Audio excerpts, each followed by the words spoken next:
मित्रों, जैसा कि हम सभी जानते हैं कि इस मृत्यु लोक में जिसने भी जन्म लिया है उसे एक ना एक दिन मरना ही है और यही दुनिया का सबसे बड़ा सत्य भी है। और मित्रों, आपने गौर किया होगा या फिर देखा होगा कि हिंदू धर्म में जब भी किसी की मृत्यु हो जाती है, जब उसकी शव यात्रा निकाली जाती है तो शव के पीछे चल रहे लोग राम नाम सत्य है बोलते हुए चलते हैं। लेकिन दोस्तों, क्या आप जानते हैं कि शव यात्रा के दौरान ऐसा क्यों कहा जाता है? अगर नहीं जानते तो आज हम आपको यही बताने वाले हैं और बताने वाले हैं उस कथा के बारे में जिसका वर्णन महाभारत ग्रंथ में युधिष्ठिर द्वारा किया गया है। दोस्तों, धर्म ग्रंथ महाभारत में युधिष्ठिर शव यात्रा के दौरान बोले जाने वाले राम नाम सत्य है क्यों कहते हैं, इसी से जुड़ा रहस्य बताते हुए कहते हैं, अहन्यहनि भूतानि गच्छन्ति यमम मंदिरम शेषा विभूति मिच्छान्ति किमाश्चर्य मते परम। अर्थात मृतक के शरीर को जब शमशान ले जाया जाता है तो शव के पीछे चल रहे लोग राम नाम सत्य है बोलते हैं, परंतु जब मृतक का संस्कार समाप्त हो जाता है तब वह पंच तत्व में विलीन हो जाता है। इसके बाद जब साथ गए लोग वापस लौटते हैं तो वह राम नाम को भूलकर अपनी अपनी दुनिया में व्यस्त हो जाते हैं।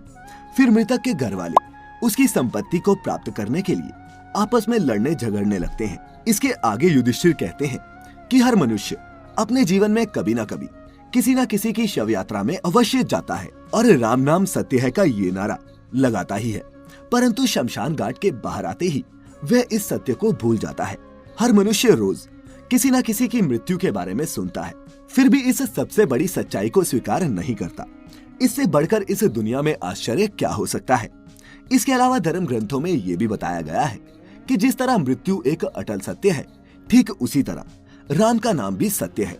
मित्रों, आपको बता दूं कि शव यात्रा के दौरान राम नाम सत्य है सबका यही बोलने का मतलब मृतक को सुनाना नहीं होता, बल्कि इसे कहने का उद्देश्य साथ साथ में चल रहे परिजन और मित्रों को केवल ये समझाना होता है कि जिंदगी और जिंदगी के बाद भी केवल राम नाम ही सत्य है, बाकी सब व्यर्थ है। और ये परंपरा आज से नहीं, पौराणिक काल से ही चलती आ रही है। दोस्तों, अब आप सोच रहे होंगे कि आखिर एक राम का नाम ही सत्य क्यों है? तो मैं आपको बता दूं कि जब राम नाम का जप किया जाता है तब मृतक की आत्मा को मुक्ति मिलती है।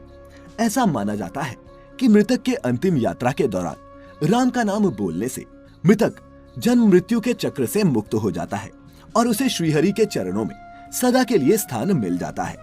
इसके अलावा ये भी माना जाता है कि इस नाम का जप करने से भगवान के अवतार को छोड़कर जो भी इस दुनिया में आया है वह सब चला जाएगा। इतना ही नहीं, शास्त्रों में ये भी बताया गया है कि राम नाम जपने से मनुष्य के मन में बुरे विचारों का आना बंद हो जाता है, जिसके प्रभाव से मनुष्य बुरे कर्म करना छोड़ देता है और सतमार्ग पर चलने लगता है। इतना ही नहीं, इस मंत्र के जप करने से मृतक के परिवार वालों को उसे भूलने में भी मदद मिलती है, क्योंकि जब भी किसी परिजन की मृत्यु होती है तो लोग काफी निराश हो जाते हैं। ऐसी स्थिति में राम नाम ही वह मंत्र है जो उनको निराशा से बाहर निकालने में सक्षम है। इन सब के अलावा शिव पुराण की माने तो भगवान शिव भी राम नाम का ही जप किया करते हैं, जबकि वह जानते हैं कि श्री राम भगवान विष्णु के अवतार हैं। एक कथा के अनुसार रामायण के रचयिता वाल्मीकि जो पहले एक डाकू हुआ करते थे, वह भी राम नाम के जप के बाद ही सतमार्ग पर चल पड़े थे और फिर राम नाम की कृपा से ही रामायण जैसे धर्म ग्रंथ की रचना कर डाली। दोस्तों, इसके अलावा आप सबके लिए ये जानना भी आवश्यक है कि राम शब्द सिर्फ एक नाम नहीं है, बल्कि ये श्रीहरि के चरणों में जाने का मार्ग भी है। आपने गौर किया होगा कि मरा शब्द को भी जब बार बार लगातार बोला जाता है तो बोलने वाले के मुख से अनायास ही राम का उच्चारण होने लगता है। इसीलिए मित्रों, अगर आपको अब राम नाम की शक्ति समझ आ गई हो तो आज से ही राम के नाम में लीन हो जाए, क्योंकि मृत्यु लोक में हम मनुष्य ही ऐसे तुच्छ प्राणी हैं जो अपने भौतिक सुखों की पूर्ति के लिए ना जाने जिंदगी भर कितने ही बुरे कर्म करते हैं। और हम ये भूल जाते हैं कि जिसने भी इस लोक में जन्म लिया है उसे एक ना एक दिन मरना ही है। जिंदगी का यही सबसे बड़ा सत्य है। साथ ही ये भी भूल जाते हैं कि मृत्यु के अलावा अगर कोई और सत्य है तो वह है राम का नाम। तो मित्रों, उम्मीद करता हूँ कि आपको हमारी बात समझ में आ गई होगी और आप इसका पालन भी करेंगे, क्योंकि ये तो आप सभी जानते हैं कि मृत्यु के बाद हमारे और आपके साथ कुछ नहीं जाता।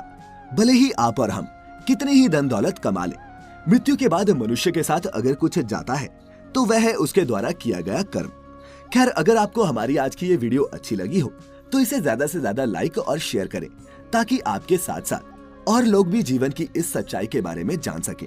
साथ ही ऐसी और भी आध्यात्मिक और धार्मिक जानकारी के लिए अभी सब्सक्राइब करें the divine tales YouTube channel और उस नोटिफिकेशन के बटन पर भी दबा दें ताकि हमारी नई वीडियो जैसे ही आए आप तक खुद ब खुद पहुंच जाए। अब इजाजत दें। आपका बहुत बहुत शुक्रिया।